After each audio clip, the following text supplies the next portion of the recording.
హరే కృష్ణ. హరే కృష్ణ అందరికీ. ఈరోజు శ్రీమద్ భాగవతం క్లాస్కి మీ అందరికీ కూడా ఇస్కాన్ శ్రీ శ్రీ రాధా గోవింద ఆలయం నుండి స్వాగతం తెలియచేస్తూ ఉన్నాము. హరే కృష్ణ. ఓం నమో భగవతే వాసుదేవాయ. ఓం నమో భగవతే వాసుదేవాయ. ఓం నమో భగవతే వాసుదేవాయ.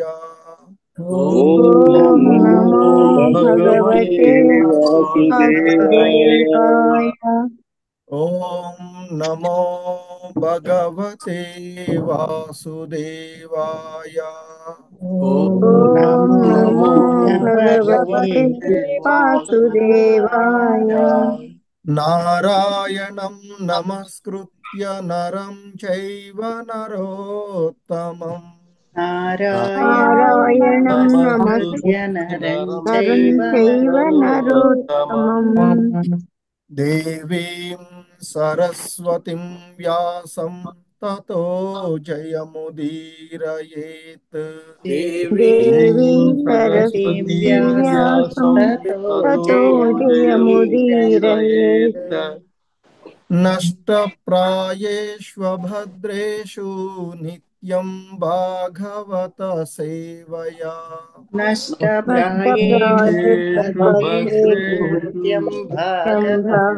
భాగవత సేవయా. భగవతి ఉత్తమ శ్లోకే భక్తిర్భవతి నైష్టికీ. భగవతి ఉత్తమ శ్లోకే భక్తిర్భవతి నైష్టికీ. హరే కృష్ణ. సో ఈరోజు శ్రీమద్ భాగవతము 3వ స్కందము 28వ అధ్యాయము 33వ శ్లోకాన్ని ఇస్కాన్ వ్యవస్థాపక ఆచార్యులైనటువంటి శ్రీల ప్రభుపాదుల వారి యొక్క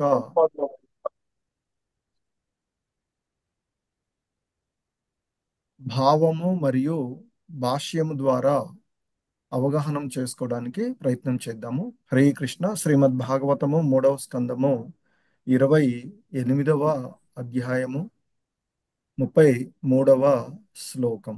హరే కృష్ణ. Please repeat.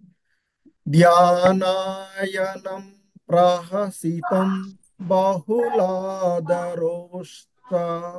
ధ్యానాయనం ప్రహసితం బహుళాదరోష్ట. ధ్యానాయనం ప్రహసితం బహుళాదరోష్ట. ధ్యానాయనం ప్రహసితం బహుళాదరోష్ట. ధ్యానాయనం ప్రహసితం బహుళాదరోష్ట. ధ్యానాయనం ప్రహసితం బహుళాదరోష్ట.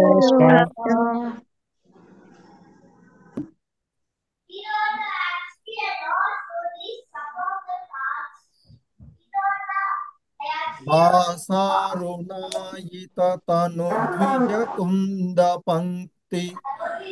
భాసారుణాయిత తను వాసారుణాయిత తను ద్విజ కుంద పంక్తి.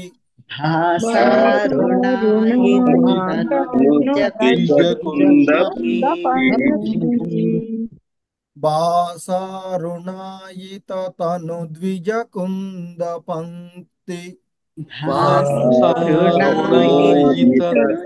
ద్విజ కుంద పంక్తి. ధ్యాయేత్ స్వదేహ కుహరే వసితస్య విష్ణోః.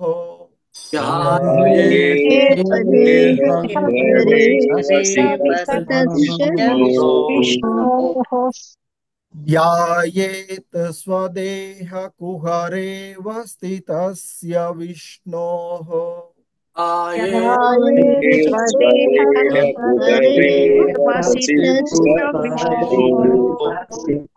ధ్యాయేత్ స్వదేహ కుహరే వస్థితస్య విష్ణోః.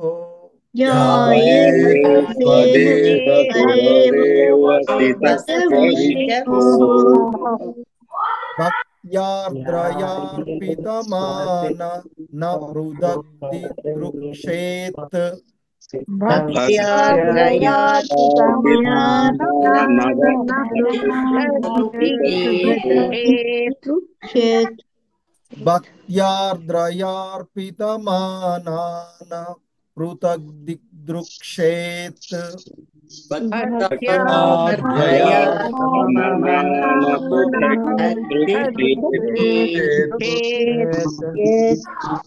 भक्त्यार्द्रयार्पितमान मनान पृथग्दृक्षेत्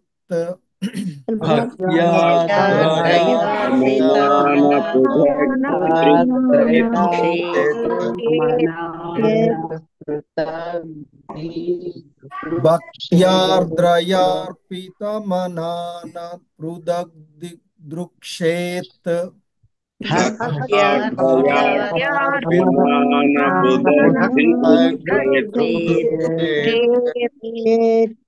हरे कृष्ण ध्यानायनं प्रहसितं बहुपुत्ररोष्ट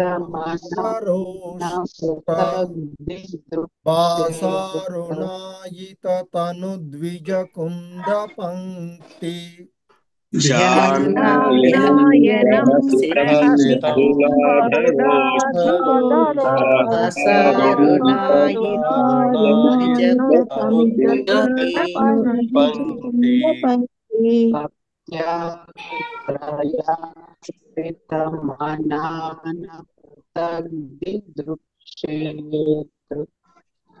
ध्यानायनं प्रहसितं बहुवादरोष्ट वासारुणायिततनुद्विजकुन्दपङ्क्ति ध्यानायनं प्रहसितं बहुलाधरोष्ट वासारुणायितकुन्दपङ्क्ति ध्यायेत् स्वदेहकुहरे स्थितस्य विष्णोः भक्त्यार्द्रयार्पितमान विष्णु ध्यायेत् स्वदेह कुहरे वसितस्य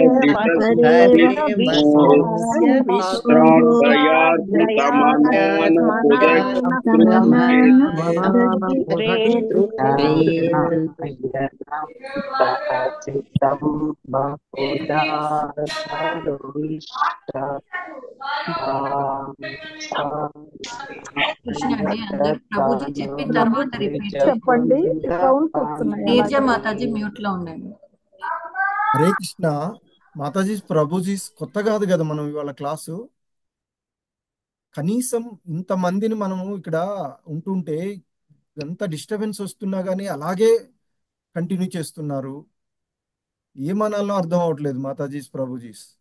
దయచేసి ఇప్పుడు ఇంతమంది మనం ఇక్కడ క్లాస్ కూర్చుంటున్నాం, మనం ఒక్కళ్ళం కాదు.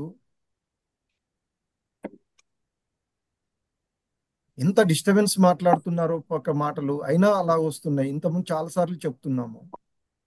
దయచేసి ఇది ఇప్పుడు ఓకే మనకు ఉంటుంది వినాలనే ఆతృత కావచ్చు, కనీసం ఇప్పుడు మనం ఒక లైన్ చదువుతున్నాము, ఒక ఉంటుంది. ఇవాళ కొత్త కాదు, దాదాపు కొత్తగా వచ్చిన వాళ్ళు అంటే ఇబ్బంది పడుతున్నారంటే వేరు విషయం. హరే కృష్ణ. కొంచెం ఏదైనా డిస్టర్బెన్స్ ఉంది, మీరు మాట్లాడుతున్నారు వేరే వాళ్ళతో అంటే మ్యూట్ చేసుకోండి దయచేసి.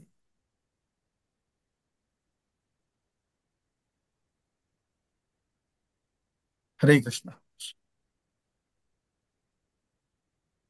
ధ్యాయేత్ స్వదేహ కుహరే స్థితస్య విష్ణోః భక్త్యార్ద్రయార్పితమనాన పృథగ్దృక్షేత్. ధ్యాయేత్ స్వదేహ కుహరే వసితస్య విష్ణోః భక్త్యార్ద్రయార్పితమనాన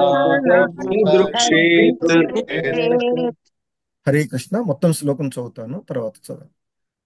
ధ్యానాయనం ప్రహసితం బహుళాదరోష్ట బాసారుణాయిత తను ద్విజ కుంద పంక్తి ధ్యాయేత్ స్వదేహ కుహరేవ స్థితస్య విష్ణోః భక్త్యార్ద్రయార్పితమనాన పృథగ్దృక్షేత్. ధ్యానాయనం తం బహుళాధరోష్ట భాసారుణ ఇతనుద్విజకుంద పంక్తి ధ్యాయేత్స్వదేహ కుహరేవ స్థితస్య విష్ణోః భక్త్యార్ద్రయార్పితమనాన పృథగ్దృక్షేత్. హరే కృష్ణ. సో ఒక్క నిమిషం. హరే కృష్ణ ప్రభుజీ. హనుమ ప్రసాద్ ఇవ్వండి ప్రభు.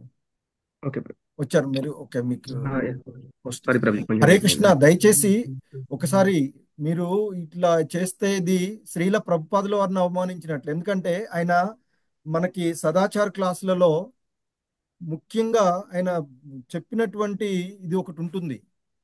ఏదైనా ఒక సంస్థలో మనం ఉంటున్నామంటే వాటి యొక్క రూల్స్ అండ్ రెగ్యులేషన్ ఫాలో అవ్వకపోతే వేస్ట్ అని చెప్తారు. అది మరి ఎందుకంటే ఇప్పుడు మనం చూస్తాం, ఒక స్కూల్కి వెళ్తాం, స్కూల్లో జాయిన్ అవుతాం, వాళ్ళు ఏం చెప్తున్నారో దాని ప్రకారంగా ఫాలో అవుతూ ఉంటాం స్కూల్లో తప్ప మన ఇష్టం వచ్చింది అక్కడ నడపం. ఒక కాలేజీలో కానీ ఎక్కడైనా ఒక సంస్థలో ఆయన అదే చెప్తారు. ఒక వ్యవస్థలో చేరినప్పుడు ఆ వ్యవస్థ సిద్ధాంతాలను మనం పాటించాలి. కాబట్టి ఇస్కాన్ అనే సంస్థలో జాయిన్ అయినటువంటి వాళ్ళు ఇస్కాన్ రూల్స్ ఏ ఉంటాయో వాటిని ఖచ్చితంగా ఫాలో అవ్వాలని చెప్తుంటారు. దయచేసి ప్లీజ్. హరే కృష్ణ. ఓకే ప్రభు, ఇచ్చేసాను. హరే కృష్ణ. హనుమ ప్రసాద్ ప్రభుజీ. హరే కృష్ణ ప్రభుజీ. ప్రణామాలు ప్రభుజీ. ప్రభుజీ ప్రణామం. ఓ నమో భగవతే వాసుదేవాయ. ఝానాయనం ప్రహసితం బహుళాధరోష్ట భాసారుణ ఇత తను ద్విజకుంద పంక్తి ధ్యాయే స్వదేహ కుహరేవ సితస్య విష్ణోః భక్త్యార్ద్రయార్పితమనాన పృథగ్దృక్షేత్. హరే కృష్ణ ప్రభుజీ. ప్రణామాలు. హరే కృష్ణ. రామ్ నారాయణ ప్రభుజీ. హరే కృష్ణ ప్రభుజీ. ధ్యానాయనం ప్రహసితం బహుళాధరోష్ట భాషారుణ ఇత తను ద్విజకుంద పంక్తి ధ్యాయేత్ స్వదేహ కుహరేవ స్థితస్య విష్ణోర్ భక్త్యార్ద్రయార్పితమనాన పృథగ్దృక్షేత్. హరే కృష్ణ. వెంకట నరసారెడ్డి ప్రభుజీ, చాముండేశ్వరి మాతాజీ. హరే కృష్ణ ప్రభుజీ.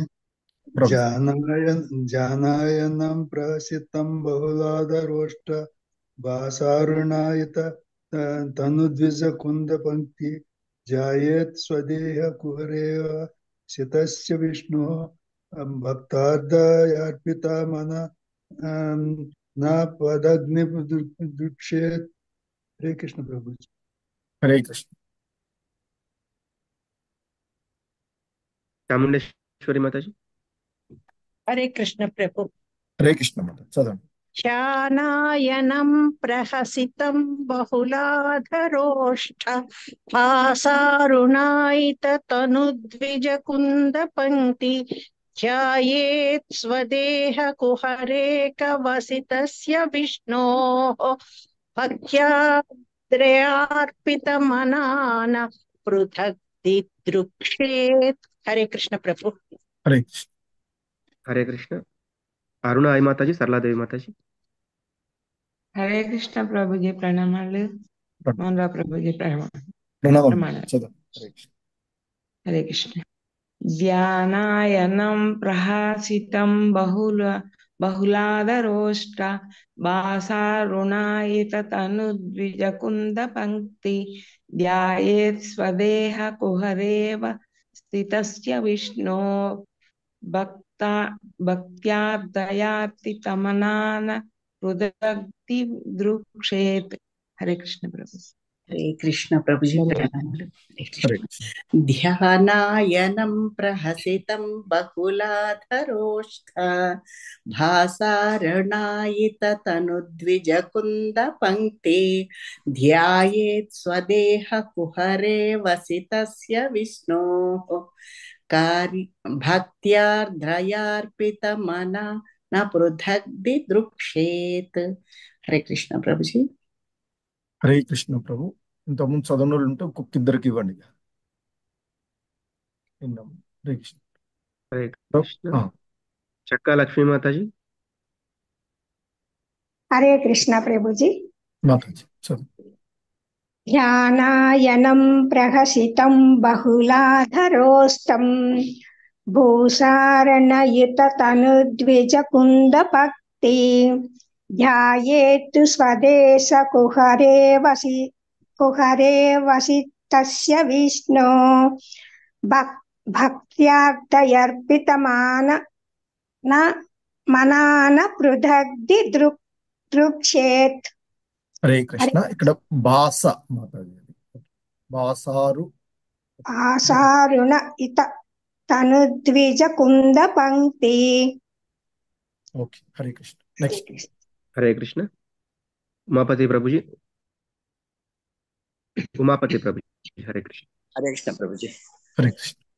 జ్ఞానాయనం ప్రహిసితం బహుళాధరోష్ట భాసారుణాయిత తనుద్విజకుంద పంక్తి ధ్యాయేత్ స్వదేశ కుహరే వసితస్య విష్ణోః భక్త్యా దయార్పితమనాన ప్రతిగ్ది దృక్షేత్.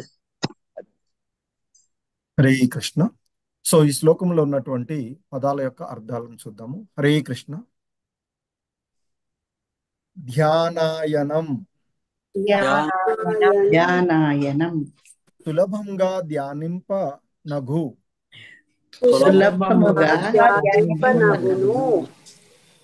ప్రహసితం ప్రహసితం చిరునవ్వు బహుళ అపారమగు అధరోష్ట పెదవుల భాష తేజముచే అరుణాయిత ఎర్రబారిన తను చిన్న ద్విజ దంతములు కుంద పంక్తి మల్లె మొగ్గల వరుసను బోలిన ధ్యాయేత్ యోగి ధ్యానింపవలను స్వదేహ కుహరే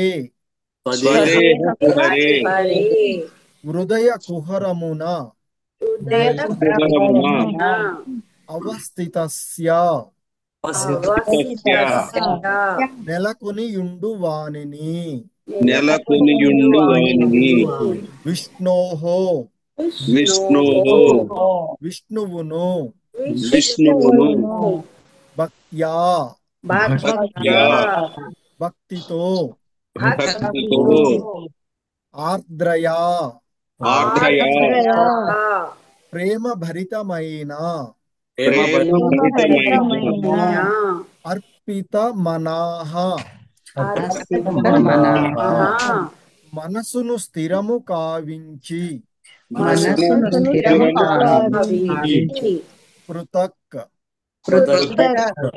అన్యమైన దానిని నా దిదృక్షేత్ గోరరాదు.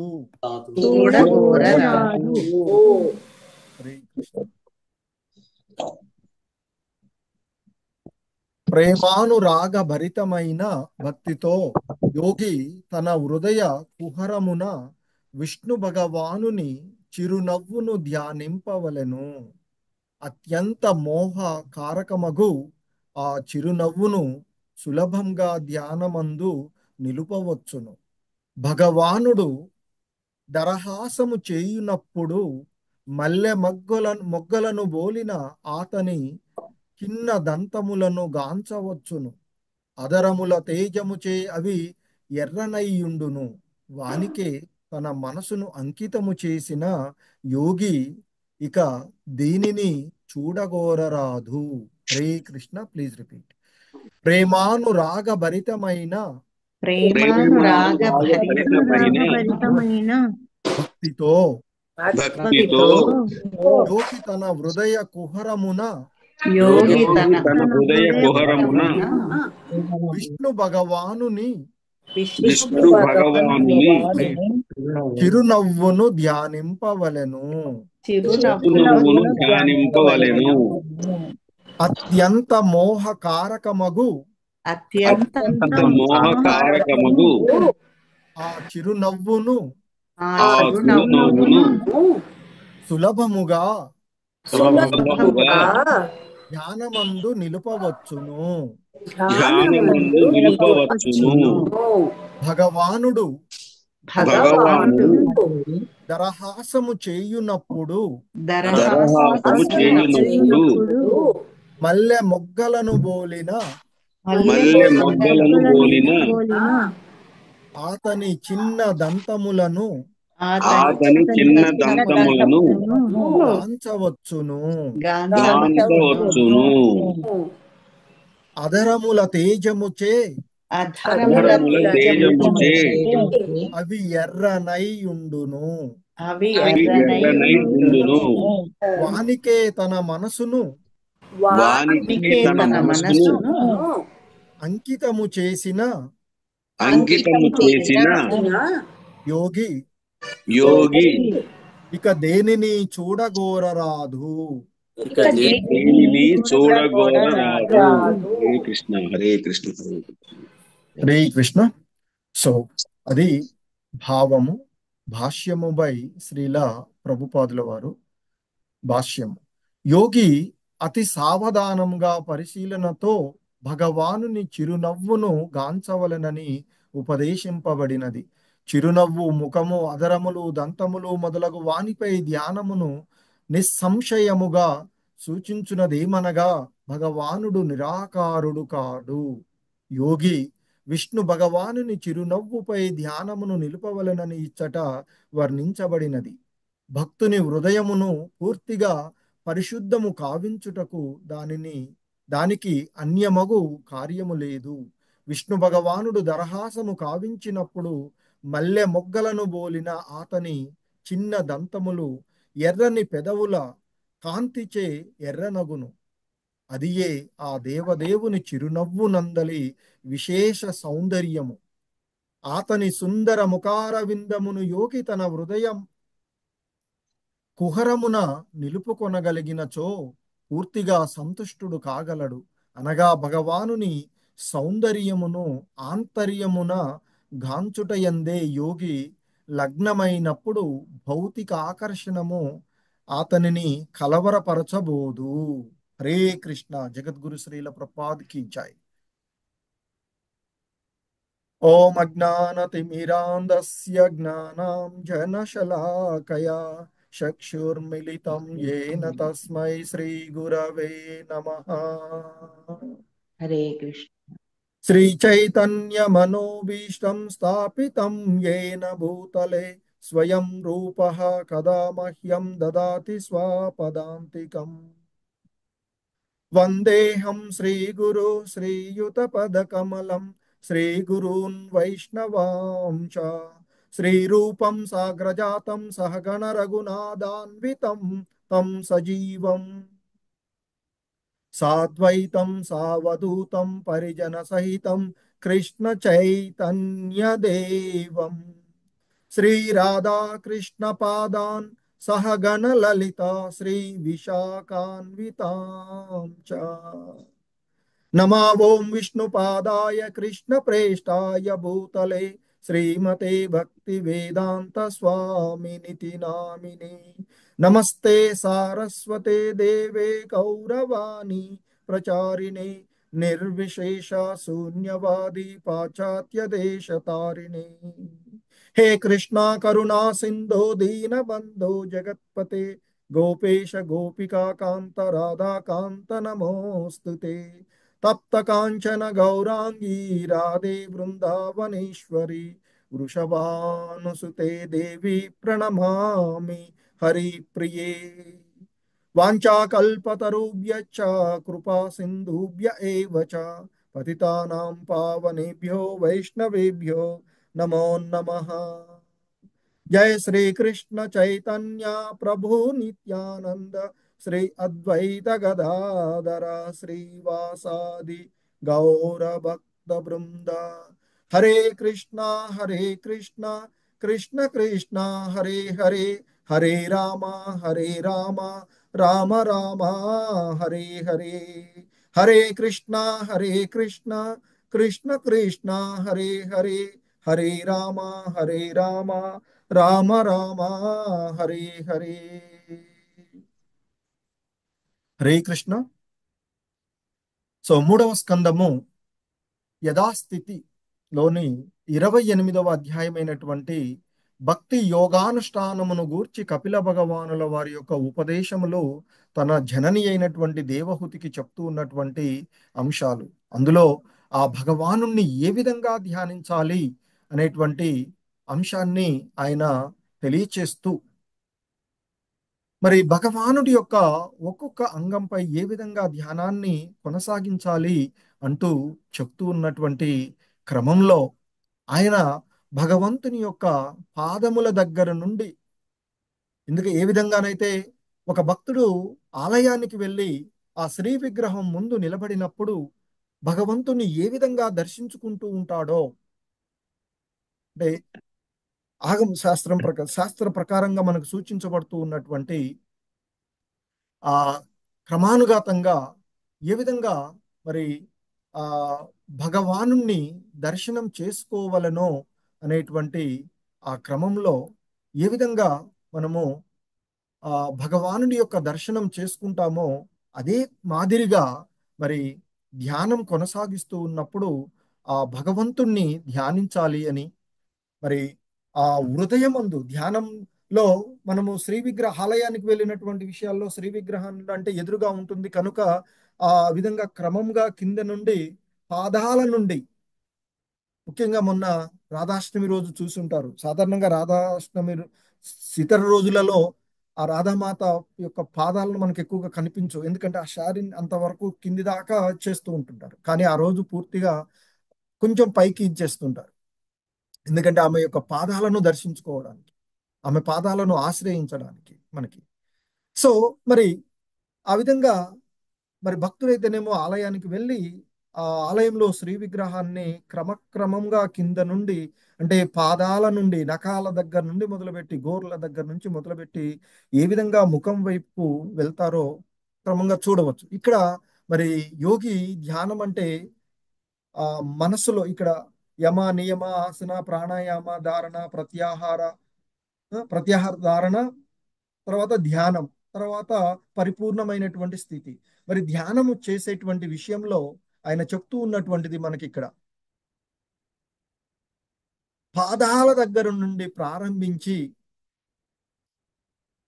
ఎలా చూస్తున్నామో చెప్పుకుంటూ వచ్చి మనము ఈ పూర్వపు శ్లోకంలో ఆయన మనకి ఇక్కడ తెలియచేసినటువంటి విషయాలలో, నిన్న చూసినటువంటి ఆ శ్లోకాలలో భగవానుని యొక్క కరుణామయమైనటువంటి ఆ దృక్కులను యోగి పూర్ణమైనటువంటి భక్తితో ధ్యానించాలి అని చెప్పారు.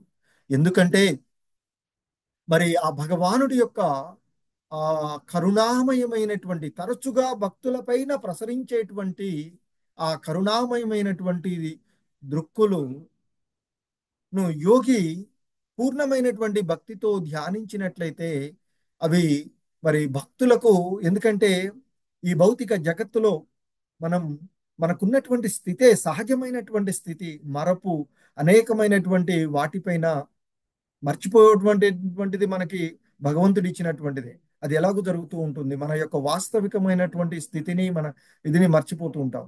సో మరి అటువంటి ఆ పరిస్థితుల్లో భగవంతుణ్ణి ధ్యానించడానికి, అలాగే ఈ భౌతిక జగత్తులోనికి వచ్చినటువంటి కారణంగా మోసం చేయడము, మోసం పోవడము, ఆ, అలాగే ఈ ఇంద్రియ భోగ వాంఛలతో ఉంటూ ఆ ఇంద్రియాల భోగ వాంఛల పైన తాపత్రయము, నేను అది పొందాలి, ఇది చేయాలి, లేకపోతే దాన్ని ఆ, అనేటువంటి ఈ తాపత్రయాలతో ఉండేటువంటిది ఈ యుగ ధర్మం. ఈ విధంగా మనకు ఈ భౌతిక జగత్తులోనికి వచ్చినప్పుడు లక్షణాలే అవి అని కూడా చెప్తారు. అవి ఎలాగూ ఉంటూనే ఉంటాయి. మరి అటువంటి ఆ భయంకరమైనటువంటివి, ఎందుకంటే మనము ఇవి ఈ భౌతిక జగత్తులో మనం కావాలి, మనం పొందుదాము అని అనుకునేటువంటి ఆ ఇంద్రియ భోగాలన్నీ కూడా మనకి ఆనందం అనిపిస్తుంది. కానీ ఇక్కడ చెప్తూ ఉన్నటువంటి అవి వాస్తవానికి భక్తులకు భయంకరమైనటువంటి తాపత్రయాలు అని చెప్తారు.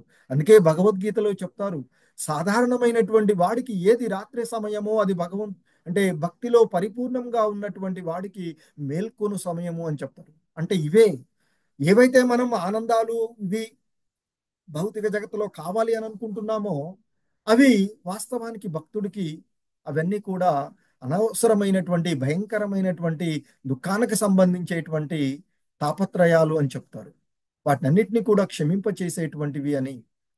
అలాగే మరి ఆ భగవంతుడి యొక్క ఆ ప్రేమమయమైనటువంటి చూపులు ఏవైతే ఉన్నాయో ఆయన చూస్తూ ఉన్నట్లుగా ధ్యానం చేయాలి అని చెప్తున్నారు అంతకుముందు మనకి. ఆ చూపులు, ఆ భగవంతుడి యొక్క చూపులు ఎటువంటివి అంటే విస్తారమైన సమృద్ధమైనటువంటి కరుణా పూర్ణములు అని చెప్పారు నిన్నటి శ్లోకాలలో. మరి అటువంటి ఆ విపుల ప్రసాద పూర్ణాలను చూడడం వల్ల ఇక మనిషి యొక్క ఈ తాపత్రయాలన్నీ కూడా నశించిపోతాయి అని చెప్తున్నారు. అందుకే భగవంతుడిని చూడమని చెప్తారు. అందుకే భగవంతుడు భగవద్గీతలో కూడా చెప్తారు, ఏది చేసినా, ఏది తింటూ ఉన్నా, ఏది అర్పించినా, ఏది అగ్నికి ఆహుతి ఇచ్చినా అది నా సమర్పణలో చెయ్యి అంటున్నారు. దాని వలన ఆ భగవంతుడికి కావాలని కాదు, ఆ భగవంతుడి పైన మనం ధ్యానం చేయడం వల్ల మనకు లాభం, భక్తులకు కలిగేటువంటి విషయాలు చెప్తూ ఉన్నారు. సో మరి ఇక్కడ ముఖ్యంగా మరి ఇటువంటి శ్రద్ధతో చేసేటువంటి విషయాలలో మనం కొంచెం శ్రద్ధగా ఉండాలి దయచేసి. సో మరి అందుకే ఇక్కడ ఇంకా చెప్తున్నారు, ఆ యోగి ఇంకా ఆ శ్రీహరి యొక్క పరమ దయాపూర్ణమైనటువంటి దరహాసము పైన ధ్యానమును చేయవలెను అని చెప్పారు. మరి ఆ దరహాసం ఎటువంటిది అంటే ఆయనకు శరణచొచ్చినటువంటి వాళ్ళను, ఎందుకంటే ఈ భౌతిక జగత్తులో అసంఖ్యాకమైనటువంటి దుఃఖ క్లేశాలు కలుగుతూ ఉండేటువంటివి, ఒకటి పోతే ఇంకోటి వస్తూ ఉంటుంది. ఎందుకంటే చెప్తూ ఉంటారు గురువులు, మనం ఆనందం కోసం మంచి ఒక అంటే బంగ్లా కట్టుకోవాలనిపించింది అనుకోండి, ఇంకోటి ఎవడన్నా బాగా కట్టాడు అనుకోండి, అయ్యో మనం అది కట్టి చేయించుకోలేకపోతాము. లేదా మామూలుగానే చూసొస్తూ మన జీవిత లైఫ్ స్టైల్స్ లో అనుకుంటాం, ఏదైనా ఒక వస్తువు మనం లేదా చిన్నప్పుడు స్కూల్కి వెళ్తుంటే సైకిల్ నడిచిపోయేవాడు సైకిల్ చూస్తే అరే సైకిల్ మీద వాడు తొందరగా వెళ్ళిపోతున్నాడు అనిపిస్తుంది. సైకిల్ నుంచి స్కూటర్కి రాగానే బా సైకిల్ కంటే స్కూటర్ ఆనందం అని. స్కూటర్ అయిపోయిన తర్వాత కార్లలో ఆల్టోనో ఏదో కొనుక్కున్నాం అనుకో ఫస్ట్లో చిన్న చిన్నవి, తర్వాత ఇంకా ఆడి కారో లేకపోతే ఇప్పుడు ఏదో వస్తుంది కదా కొత్తవి, అవి అంటే బాగుండు, వాడిని చూస్తే అట్లా అనిపిస్తుంది. కాబట్టి ఆనందం ఎక్కడికి కూడా పరిమితం కానటువంటి అటువంటి ఈ దుఃఖాల యొక్క సాగరాన్ని కూడా అది ఆ భగవంతుణ్ణి యొక్క దరహాసంపై ధ్యానం చేసినప్పుడు అది ఎండింప చేస్తుంది అని చెప్తున్నారు. ఇంకా చెప్తున్నారు ఆయన, మరి ఆ భగవంతుని దరహాసంతో పాటుగా భగవంతుని యొక్క ఆ కనుబొమ్మలను, సో వంకరలు తిరిగినటువంటి ఆ విల్లులాగా ఉండేటువంటి కనుబొమ్మలు ఏవైతే ఉన్నాయో ఆ భగవంతుడి యొక్క కనుబొమ్మలను ధ్యానం చేయాలి అని చెప్తారు. వాస్తవానికి చూస్తే అలాగే అనిపిస్తుంది, ఒక బాణం లాగానే మధ్యలో ఇక్కడ గ్యాప్ ఉంచేసి ఇలా ఈ ఇటువైపు ఇట్లా వంకరలు తిరిగి భగవంతుని యొక్క అది చూస్తే ఒక బాణం వెల్లులాగానే ఉంటుంది. ఎటువంటి బాణము అంటే మన్మధుడిని కూడా మోహింపజేసేటువంటి, అంటే మన్మధుడు వలన కలిగినటువంటి వాటిని కూడా క్షమింపచేసేటువంటి భగవంతుడి యొక్క ఆంతరింగిక శక్తిని అవి కలిగి ఉన్నవి కనుక వాటిని చూసినట్లయితే ఈ భౌతిక జగత్తులో ఏ ఇంద్రియ భోగ వాంఛ, ముఖ్యంగా అతి ముఖ్యమైనటువంటి ఆ మైథున సుఖం వంటి వాటికి కూడా ఇక భక్తుడు ఆకర్షితుడు కాడు అని చెప్పినటువంటి విషయాన్ని చూసాం. ఇంకా ఆయన చెప్తూ ఉన్నారు ఈ రోజు శ్లోకంలో, ధ్యానాయనం ప్రహసితం బహుళాదరోష్ట బాసారుణాయిత తను ద్విజ కుంద పంక్తి ధ్యాయేత్ స్వదేహ కుహరేవ స్థితస్య విష్ణోః భక్త్యార్ద్రయార్పితమనాన పృథక్ దృక్షేత్. సో ఇంకా చెప్తున్నారు, ధ్యానాయనం అంటే ఇక్కడ చెప్తున్నారు సులభంగానే ధ్యానింపదగినటువంటి ఏంటట, ప్రహసితం, చిరునవ్వు. ప్రహసితం అంటే ఆ భగవానుని యొక్క చిరునవ్వట. చిరునవ్వును కూడా ధ్యానం చేయాలి. ఇక్కడ చూడండి, ఆ భగవానుని యొక్క ఒకవేళ రూపాన్ని మనసులో స్థిరీకరించుకున్నట్లయితే ఆ మనసులో చూడగలిగినటువంటి ఆ శ్రీ విగ్రహం ఏదైతే ఆ భగవంతుడి యొక్క, అంటే మనం చూస్తూ ఉన్నటువంటి ఆలయంలో ఉండేటువంటి శ్రీ విగ్రహమైన మనసులో యోగి కేంద్రీకరించుకున్నటువంటి ఆ భగవానుడి యొక్క సాకార రూపమైన జడమైనది కాదు అనేటువంటి విషయాన్ని ఎంత చక్కగా చెప్తున్నారంటే మనకి ఇక్కడ అది ఎదురుగా ఉండగానే ఒక విగ్రహం కనిపిస్తూ స్థిరంగా ఉన్నది కదా అని కాదు, అందులో ఉండేటువంటి భావాలను అవన్నీ కూడా చూడాలి అనేటువంటి విషయాన్ని ఇక్కడ చెప్తున్నటువంటి. అందుకే ఇక్కడ కపిల భగవానులు వారు చెప్తూ ఉన్నారు, సులభంగా ధ్యానింప నగును ఏంటిది అంటే ఆ భగవానుని యొక్క చిరునవ్వులు. ధ్యానాయనం ప్రహసితం, ఆ చిరునవ్వులు సులభంగానే ధ్యానింపనగును అని చెప్తున్నారు. అంతేకాదు ఇంకా చెప్తున్నారు, బహుళాదరోష్ట అంటే అపారమైన అదరహ ఉష్ట అంటే ఆ పెదవులు అని చెప్తున్నారు ఇక్కడ. అపారమైనటువంటి ఆ భగవంతుని యొక్క పెదవులు,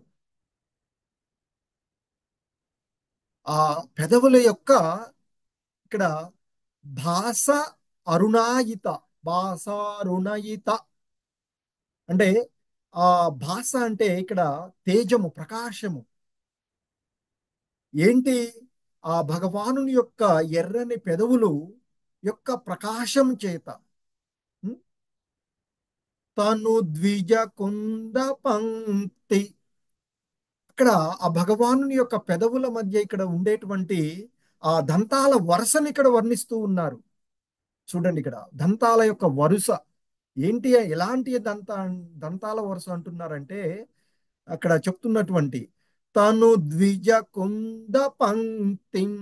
తను అంటే చిన్నగా, అంటే ఆ పెదవులు దగ్గరగా మూసి ఉంచడం వల్ల ఆ దంతాలు చిన్నగా కనిపిస్తూ ఉన్నటువంటి ఆ చిన్న దంతములు ఎలా ఉన్నవంట అంటే మల్లె మొగ్గల వరుసను బోలి, మల్లె మొగ్గలను ఒక క్రమంగా అమర్చితే ఎలా ఉంటాయో అలా ఉన్నాయట భగవంతుడి యొక్క దంతాలు. అలా ఉన్న దంతాలను ఆ యోగి దర్శించుకోవాలి అని చెప్తుంది. సో అది కదా కాన్సన్ట్రేషన్ అంటే యోగి ధ్యానం చేయవలసినటువంటి ఆ యోగ విధానంలో చేయవలసినటువంటి విషయం. ఇంకా చెప్తున్నారు అదే ధ్యాయేత్, అలా ఆ ఉన్నటువంటి దాన్ని ధ్యానింపవలెను. ఎవరివి ఇవన్నీ కూడా ఇప్పుడు చెప్తున్నటువంటివి? సులభంగా ధ్యానింపగలిగేటువంటి చిరునవ్వైనా దంతాల వరసైనా ఎవరిది అంటే ధ్యాయేత్ అంటే ధ్యానించవలను. ఎవరిది అంటే స్వదేహ కుహరే, మన హృదయ కుహరంలో. స్వదేహం అంటే మన యొక్క ఆ హృదయ కుహరంలో, మన హృదయంలో ఆ ఆత్మతో పాటు పరమాత్ముడు ఉన్నటువంటి కదా. అందుకే స్వదేహ కుహరే అని చెప్తున్నారు. అంటే ఆ హృదయ కుహరమున అవసితస్యా నెలకొని ఉండు వానిని. మరి ఎవరు నెలకొని ఉన్నారు? ఆత్మతో పాటు మనతో పాటు మనమే చేస్తున్నాం కాబట్టి మనను గురించి కాదు ఇక్కడ చెప్తుంది. సో మనతో పాటు ఉన్నటువంటి వాడు ఎవరు అంటే ఆ విష్ణు భగవానుడు. స్వదేహ కుహరేహ వస్తి సత్య విష్ణోహో. ఆ విష్ణువును ఇప్పుడు చెప్తున్నవన్నీ ఎవరివో ఊహించుకుని ఏదో ఉన్నటువంటిది కాదు, విష్ణు భగవానుడి యొక్క. మరి ఎలా చేయాలి చెప్తున్నారు? భక్త్యా, భక్తితో, ఆర్ద్రయా, భక్త్యార్ద్రయార్పిత మన. అంటే భక్త్యా అంటే భక్తితో, ఆర్ద్రయా అంటే ఎంతో ఆర్ద్రతతో, అంటే ఏంటి అది? ప్రేమభరితమైనటువంటి, అర్పిత మనాహ అంటే, అర్పిత అంటే స్థిరం కావించుకోవడం. ఎక్కడ? మనసు, మనాహ మనసునందు. ఎట్లా అంటే నా పృథక్ దృక్షేత్ అని చెప్తున్నారు. ఇక నా అంటే చూడరాదు, అంటే దృక్షేత్, నా దృక్షేత్ చూడగోరరాదు. దేనిని? పృథక్, అన్యమైనది. ఇక ఏమీ ఆలోచించొద్దు, అది మాత్రమే కాన్సన్ట్రేట్. ఎలాగైతే అర్జునుడు సహజమైనటువంటి స్థితిలో ద్రోణాచార్యులు చెట్టు పైన ఉంచి చెట్టు గురించి అక్కడ పక్షి యొక్క కంటికి బాణం వేయమని చెప్పినప్పుడు మిగిలిన వాళ్ళని అడిగితే ఇతర ధ్యాన, అంటే మనసు స్థిరంగా లేనటువంటి వారి యొక్క పరిస్థితి, మనసు పరిపరి విధాలుగా పరిగెట్టేటువంటి వారి యొక్క పరిస్థితిలో చెప్తే ఏం కనిపిస్తుంది నాయన అని అడిగితే చెప్తారట వాళ్ళు, గురువుగారు బా ఆకాశం ఎంతో సుందరంగా కనిపిస్తుంది, మేఘాలు కనిపిస్తున్నాయి, ఓకే, చెట్టు కనిపిస్తుంది, ఆకులు సుందరంగా ఉన్నటువంటి ఆకులు పుష్పాలు అన్నీ అని చెప్తారు. ఓకే, అవన్నీ కూడా భగవంతుని యొక్క సృష్టి కాదనలేదు. కానీ ఇక్కడ చేయవలసింది బాణం ఎక్కడ వేయాలి? ఆ కంటికి గురి పెట్టమని చెప్తారు. అర్జునుని అడిగితే పక్షి కన్ను మాత్రమే కనిపిస్తుంది గురువు గారు, కంటి ఉన్న మాత్రము అని చెప్తారు. అది ఇక్కడ చేయవలసినటువంటి. సో అందుకే మనం అంతా భగవంతుడి యొక్క కింద నుంచి మనం చూస్తూ వచ్చినప్పటికీ కూడా ఒక్కొక్క అంగం గురించి చెప్తూ ఉన్నారు. కాబట్టి ఆ విధంగా ఉన్నటువంటి, అంటే ఆ ప్రేమానురాగ భరితమైనటువంటి భక్తితో, ఎంతో ఆర్ద్రత, ప్రేమ భరితమైనటువంటి మనసును స్థిరపరచుకున్నటువంటి భక్తితో యోగి తన హృదయ కుహరమున, ఎందుకంటే భగవానుడు ఈ యొక్క సృష్టి కోసం మనకి ముగ్గురు విష్ణువులు ముఖ్యంగా చెప్తారు, పురుష అవతారాలు. మహావిష్ణువు ఆయనే కారణోదక సాయి విష్ణు. ఆయన అలా కారణోదక సముద్రం పైన పడుకుని ఆయన యొక్క శ్వాస నుండి కోటాను కోట్లుగా బుడగలుగా వచ్చేటువంటి బ్రహ్మాండాలు సృష్టించబడతాయి. ప్రతి బ్రహ్మాండం కూడా వ్యక్తీకరించబడేటువంటిది గర్భోదక సాయి విష్ణు. మరి ఇక ఆ విధంగా వచ్చినటువంటి ప్రతిది కూడా పరమాణువుగా సూక్ష్మాతి సూక్ష్మంగా వ్యాపించి ఉండేటువంటి వాడు క్షీరోదక సాయి విష్ణువు కదా. సో ఆయనే పరమాత్ముడు అని చెప్తుంటాం, పరమాత్మ రూపంలో హృదయంలో ఉండేటువంటి వాడు. అటువంటి ఆ హృదయ కుహరంలో, మన యొక్క హృదయ కుహరంలో ఉన్నటువంటి ఆ విష్ణు భగవానుని యొక్క చిరునవ్వును ధ్యానించాలి. మనసులో భగవానుని యొక్క రూపాన్ని చేసుకున్నప్పుడు ఆ రూపంలో ఒక్కొక్క అంగాన్ని చెప్తూ కూడా ఆ రూపము జడత్వమైనది కాదు. అందుకే భగవద్గీతలో కూడా మనకి ఆయన చెప్తారు కొన్నిసార్లు, ఈ కృష్ణ చైతన్య శ్రీల ప్రభుపాదుల వారు చెప్తారు, ఈ కృష్ణ చైతన్యం అంటే ఏదో జడత్వము అనే భావనలో భావిస్తూ ఉంటారు. అది కాదు, తప్పుడు భావన ఉన్నది అనేటువంటి విషయాన్ని చెప్తున్నారు. దాని నుండి బయటపడాలి అని చెప్తూ ఉంటుంటారు. సో కాబట్టి ఇక్కడ మరి ఆ భగవానుని, విష్ణు భగవానుని, ముఖ్యంగా విష్ణు భగవానుని చిరునవ్వును ధ్యానింపవలెను అని చెప్తుంటారు. ఎటువంటిదట ఆ చిరునవ్వు? అత్యంత మోహకారకమైనటువంటి ఆ చిరునవ్వును సులభంగానే ధ్యానమందు నిలపవచ్చును. ఎందుకంటే భక్తిలో భగవంతుడు ఎంతో సులభంగా లభించేటువంటి వాడు. కాబట్టి మరి కష్టతరమైన కానీ అతి సులభము అని చెప్తారు, అతి దుర్లభము అతి సులభము. మనసు నిలపని మనలాంటి వాళ్ళకి అతి దుర్లభుడు. కానీ మనసును స్థిరపరచుకొని చేయగలిగేటువంటి వారికి ఆయన ఆ అత్యంత మోహకారకము అయినటువంటి ఆ భగవానుని యొక్క చిరునవ్వు, అక్కడ ఎదురుగా ఉన్నటువంటి ఆ శ్రీ విగ్రహంలో మనం చిరునవ్వుని ఎలా చూడగలుగుతాము అంటే అది మనసులో ఆ విధంగా రావాలి. అది చెప్తున్నారు ఇక్కడ, అత్యంత మోహకారకమైనటువంటి ఆ చిరునవ్వు సులభంగానే ధ్యానమందు నిలుపవచ్చును అని చెప్తున్నారు. భగవానుడు దరహాసము చేయునప్పుడు ఆ భగవానుడు చిరునవ్వు నవ్వుతూ ఉన్నప్పుడు, భగవద్గీతలో కూడా చెప్తారు, సంజయుడు ధృతరాష్ట్రుడితో చెప్తారు, ఓ ధృతరాష్ట్ర మహారాజా, ఓ భరత మహారాజా, ఆ విధంగా ఇరుచేనల నడుమ నిలిచి ఉన్నటువంటి శోకతప్త హృదయుడై ఉన్నటువంటి ఆ అర్జునుని చూచి దరహాసముతో చిరునవ్వుతో కృష్ణ భగవానుడు ఇలా పలికాడయ్యా అంటూ చెప్తాడు. అంటే మనం ఒక్కసారి ఆలోచించి, అంటే ఆ భగవానుని యొక్క ఆ చిరు దరహాసాన్ని, ఆ నవ్వుని, చిరునవ్వును ధ్యానమునందు నిలుపవచ్చు అని చెప్తాడు. ఆ విధంగా భగవానుడు చిరునవ్వు నవ్వుతూ ఉన్నాడు అని మనం భావించినప్పుడు మనకేం కనపడాలి? ఆ భగవంతుని యొక్క పల్లవరస కనపడాలి. అది ఇక్కడ చెప్తున్నటువంటి, భగవానుడు చిరుదరహాసము చేయునప్పుడు, భగవానుడు దరహాసము చేయునప్పుడు మల్లె మొగ్గలను బోలిన అతని చిన్న దంతములను గాంచవచ్చును అంటూ చెప్తున్నారు. అదరముల తేజము చే అవి ఎర్రనై ఉండును.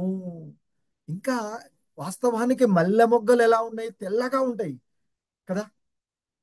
మరి అటువంటి ఆ తెల్లని మల్లె మొగ్గలు ఆ ఎర్రని పెదవుల యొక్క కాంతి, ప్రకాశమైనటువంటి కాంతితో ఆ మల్లె మొగ్గలు కూడా ఎర్రగా ఉన్నాయా అన్నట్లుగా ఉంటున్నాయని చెప్తున్నారు. సో అందుకే ఇక్కడ చెప్తున్నారు, భగవానుడు దరహాసము చేయినప్పుడు మల్లె మొగ్గలను బోలిన అతని చిన్న దంతములను గాంచవచ్చును. అయితే అదరముల తేజముచే అవి ఎర్రనైయుండును. వానికే తన మనసును అంకితము చేసిన యోగి ఇక దేనిని చూడగోరరాదు. అంత మదన మోహనుడైనటువంటి ఆ భగవానుని యొక్క ఆ చిరు నవ్వును చూస్తూ, అందులో ఆ చిరునవ్వు నవ్వుతూ ఉన్నప్పుడు దంతాల వరుసను చూస్తూ, అవి మల్లె మొగ్గల వరుసగా ఉన్నటువంటి ఆ దంతాలు చూస్తూ, అవి మళ్ళీ ఆ పెదవుల యొక్క ఎర్రని కాంతితో, ఎర్రటిగా ఉండేటువంటి ఆ పెదవులు, వర్ణాలతో ఉన్నటువంటి ఆ పెదవుల యొక్క కాంతి చేత అవి ఎర్రగా ఉన్నాయి. అటువంటి దానిపైన యోగి భక్తుడు మనసును స్థిరపరిచి ఇక దేనిని, మనసును దానికే అంకితం చేసి ఇక దేనిని చూడగోరరాదు అంటూ చెప్తున్నారు. హరే కృష్ణ. ఒక 5-2 minutes శ్రీల ప్రభుపాదుల వారి యొక్క భాష్యం. యోగి అతి సావధానంగా పరిశీలనతో భగవానుడు చిరునవ్వును గాంచవలను. పరిశీలనతో అంది ఇక్కడ చెప్తున్నటువంటి, అందుకే ఆ పరిశీలనతో చేసినప్పుడు చిరునవ్వు, ముఖము, అదరములు, దంతములు మొదలగు వానిపైన ధ్యానము నిశ్చయంగా ఇక్కడ తెలియచేస్తూ ఉన్నది ఏంటి అంటే, భగవానుడు నిరాకారుడు కాదు, భగవానుడు సాకారుడు, యథార్థమైనటువంటి వాడు, నిజమైనటువంటి వాడు, యథార్థం, సత్యం, పరమసత్యము, అబ్సల్యూట్ ట్రూత్ అని చెప్తున్నారు. యోగి విష్ణు భగవానుని చిరునవ్వుపై ధ్యానమును నిలుపవలనని ఇచ్చట తెలుపబడినటువంటిది శ్రీల ప్రభుపాదుల వారు గుర్తు చేస్తూ ఉన్నటువంటిది. భక్తుని హృదయమును పూర్తిగా పరిశుద్ధము కావించుటకు దానికి అన్యమగు కార్యము లేదు. ఆ భగవానుని యొక్క చిరునవ్వు, భగవంతుడు చిరునవ్వు నవ్వుతూ ఉన్నాడు అని యోగి మనసులో భావించి దానిపైన మనసును నిలిపేటువంటి కార్యానికి మించినది ఇంకొకటి లేదు. ఎందుకంటే అదే ఈ భక్తుల యొక్క వాటిని పూర్తిగా నశింపచేసేటువంటిది అని చెప్తూ ఉన్నారు. సో కాబట్టి మరి యోగి విష్ణు భగవానుని చిరునవ్వుపై ధ్యానమును నిలుపవలెనని ఇచ్చట వర్ణింపబడినది. భక్తుని హృదయమును పూర్తిగా పరిశుద్ధము కావించుటకు దానికి అన్యమగు కార్యము ఇంకొకటి లేదు. విష్ణు భగవానుడు దరహాసము కావించినప్పుడు మల్లె మొగ్గలను బోలిన అతని చిన్నని దంతములు ఎర్రని పెదవుల ఎర్రని కాంతిచే ఎర్రనగును. అదియే ఆ దేవదేవుని చిరునవ్వు యందుల ఉన్న విశేష సౌందర్యము అంటూ చెప్తున్నారు. అతని సుందర ముఖార విందమును యోగి తన హృదయ కుహరమున నిలుపుకొనగలిగినచో పూర్తిగా అతడు సంతుష్టుడు కాగలడు. అనగా భగవానుని సౌందర్యమును ఆంతర్యమున గాంచుట ఎందే యోగి లగ్నమైనప్పుడు ఇక భౌతిక ఆకర్షణ అతనిని కలవరపరచబోదు. ఎప్పుడైతే భగవంతుని పైన ధ్యానాన్ని నిలుపుతున్నా ఇక భౌతికమైనటువంటి ఏది కూడా అన్ని కూడా తుచ్చమైనవిగా భావించి వదిలేసేటువంటి పరిస్థితిని ఇక్కడ మనకి తెలియచేస్తూ ఉన్నటువంటి. హరే కృష్ణ. జగద్గురు శ్రీల ప్రపాద్కి జై. హరే కృష్ణ. అందరికీ ధన్యవాదాలు. ఒక నిమిషం రికార్డింగ్ ఆపాలి కదా.